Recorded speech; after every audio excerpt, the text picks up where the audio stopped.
Hello everybody, it's time for a rant, and today I'm going to rant about something that I'm going to call stuff. I know it's not a very technical term, but it's a term that describes the thing pretty well that I'm wanting to talk about. And basically it's the way in which people seem to judge the size of a game or the scope of the game, and it seems to me that a lot of the time it seems to be judged by the amount of stuff. So what do I mean by stuff when I use the word stuff? I mean actual instances of objects in the game. People judge the size and the scope of the game by the amount of those instances and objects. Maybe I'm not making this clear. I will give an example. Say a new racing game comes out and its big selling point is that this world map that you drive around is bigger than any other racing game that's ever existed before. It's got a lot of roads to go on. Roads count as stuff. It's one of the things that is stuff. It has a big surface area that you can drive around. That's stuff. You've got lots of things that you can find. There's lots of different races. They're all different stuff. There's all sorts of different things you can collect. Each one counts as different stuff for you to get. Another example may be an open world RPG like an Elder Scrolls game or something of the like, where there's 2,000 NPCs that you can talk to. That's a lot of stuff. If you think of NPCs as like stuff, then that's one of the things that's like selling it. This game has multiple endings, multiple pieces of stuff. Now when I say stuff, you may notice that I'm talking about physical things within the game world, if that makes sense. A multitude of instances. Am I describing this right? I'll try to give an example of something that isn't stuff. For example, health bar isn't stuff. Having 12 HP as opposed to 20 HP isn't having less stuff. Someone with 1,000 HP doesn't have more stuff than someone who has 500 HP, because you don't think of every individual hit point as its own unique thing.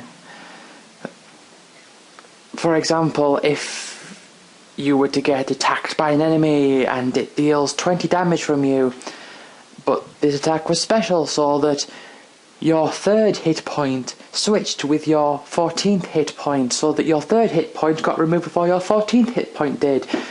Doesn't make any difference because you're still losing the same amount of health overall. Each individual point isn't its own unique thing. It's not its own stuff, if that makes sense. An example of something in the real world that would count as stuff would be like apples. You can have different types of apples, and some might be drier than others, some might be slightly rotten, but no two apples are exactly the same. And it may be possible that two apples are exactly the same, but they're not exactly the same because they're apples. They're just coincidentally exactly the same, but they still count as two separate apples. You can eat one of those apples without affecting the other apple. So each one is its own thing. And that's what I would call stuff. Whereas something that I wouldn't necessarily call stuff in the real world would be money. Say you have £100 in the bank and you want to withdraw £50 from the bank. They wouldn't ask you which £50 would you like to withdraw, because it doesn't matter. As long as you get the notes or the coins or a check that represents that value, then that's all you're after. It's not like everything is an individual piece of stuff. So that's what I'm using to describe the word stuff. And I do notice there's a lot of games now that are about having a big world, lots of NPCs. Every NPC is its own piece of stuff, and every every river is different, is its own piece of stuff. If you had a level that was randomly generated, that wouldn't count as stuff, really, because basically you would just follow a particular algorithm, and the algorithm would decide which one it is, but there is no defined one river as opposed to another river, because they both follow the same formula, and there is no real instance of separation strictly defined by the game between each in particular river. Same way as, I think the apples and money example is the better.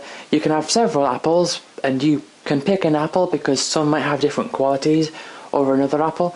Each one is its own piece of stuff, whereas money, and if someone said which £50 would you like to withdraw from this bank, that question doesn't make sense because you do not see money as its own piece of stuff. I'm sure there's probably a better word that I could use other than the word stuff, but I think the word stuff basically describes what I'm trying to say. Now, I certainly don't think all games do this, definitely not, and I don't think it's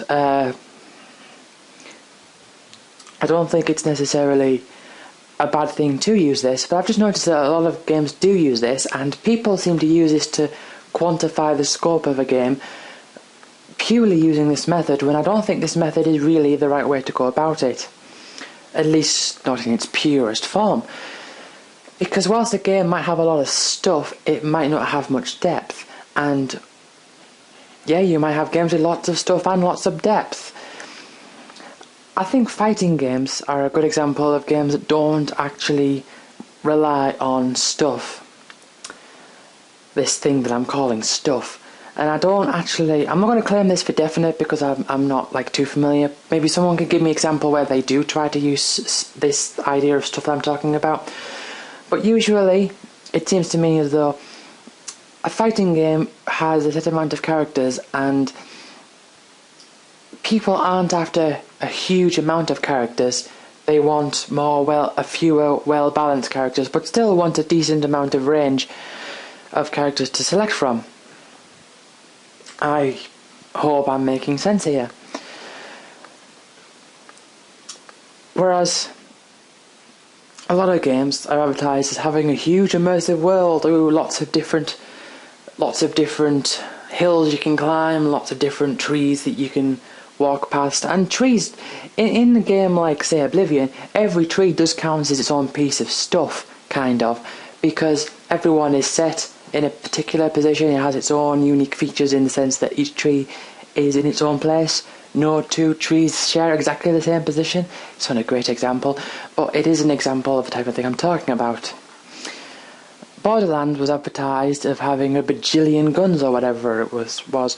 Now, the way that guns, to my knowledge, are actually calculated in Borderlands is mostly through a varying degree of random variables, so I wouldn't necessarily say that counts for stuff in the same way that I'm using the word stuff to describe other things, but the point is that that's how it was marketed, the fact that there is lots and lots of stuff out there. And I think the reason I think that this is particularly not a perfect way of describing how big or how big the scope is of a game is because there are many other things that describe how much depth there is to that game and how long the game will last. And I think this is also kind of ties into the fact that these days a lot of games don't have really all that big punishments for failure. If you die, you go back to the last checkpoint, or you hardly lose anything, and there's all that sort of stuff. But I don't, and I think that plays a big factor in the fact that people want more stuff, because once you've accomplished stuff and once you've tackled stuff, then that stuff has gone. One example I can give, and this, I'm not criticising the game because I do think it is a really good game, but I think Super Meat Boy is kind of a game that I can use as an example of what I'm saying just here. If you were to complete a level, the level's done. Now there are other things you can do in the level. You can try to go for the A+ ranking, and you can try to find the bandage or the warp point. But the point is that when you complete a level of Super Meat Boy, if you get everything within the level of Super Meat Boy, that level, that piece of stuff, because levels are a piece of stuff, like I said, like each apple's different, every level is different. Once you've completed that piece of stuff, you never have to go back to it because you've already completed it, and the game is set up to save in such a way that you won't have to reset or go back to those early levels. Now, given the difficulty of the levels in Super Meat Boy, that system works perfectly fine. I'm not saying anything against Super Meat Boy. I'm just saying that's how that's how the game works. So the game has to have a lot of stuff in it, because if it was like, if it had as many levels as, say, a Mega Man game, then, and also had the same amount of checkpoints and shorter challenges like Mega Man does, then it wouldn't take people that long to complete it, because it doesn't have that much stuff, and once stuff is accomplished, the stuff doesn't have to go back, you'd have to go back to it.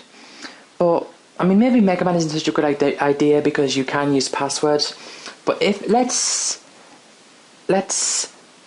pretend that Mega Man existed without passwords. Maybe there's I'm not too familiar with Mega Man. Maybe there is a Mega Man game out there that doesn't use passwords, or you can't save.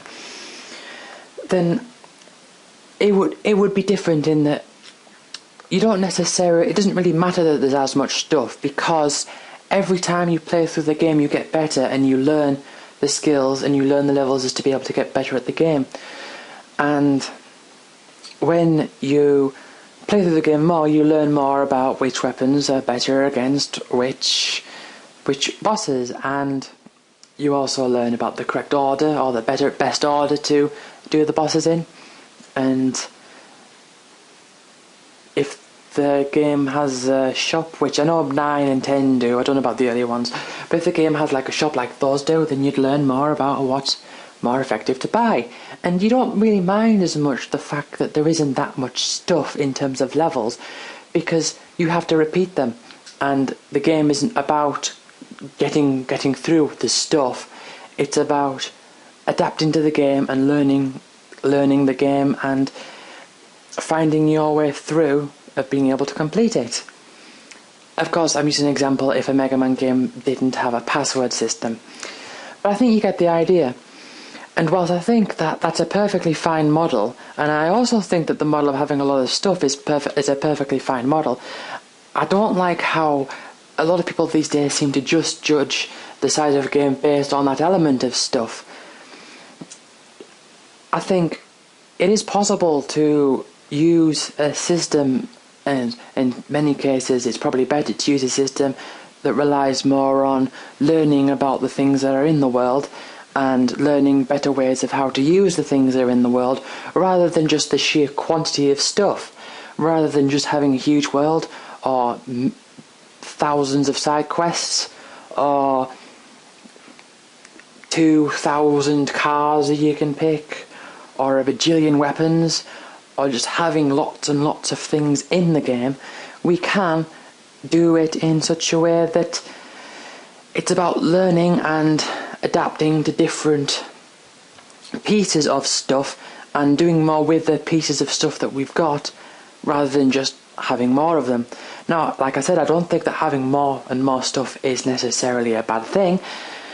I just don't think it's necessarily a good thing, and my basic point is that I don't want, and I would rather that people in general not use this idea of stuff as being a game quantifier or a game qualifier, but rather just see it as an alternative method to present a game in a different way. Each system, whatever system, can be equally valid as another, but at the same time, don't just judge something great because it has lots of stuff. And yeah, I think that's all I've got to say for this one. So thank you for listening, and I will see you all next time.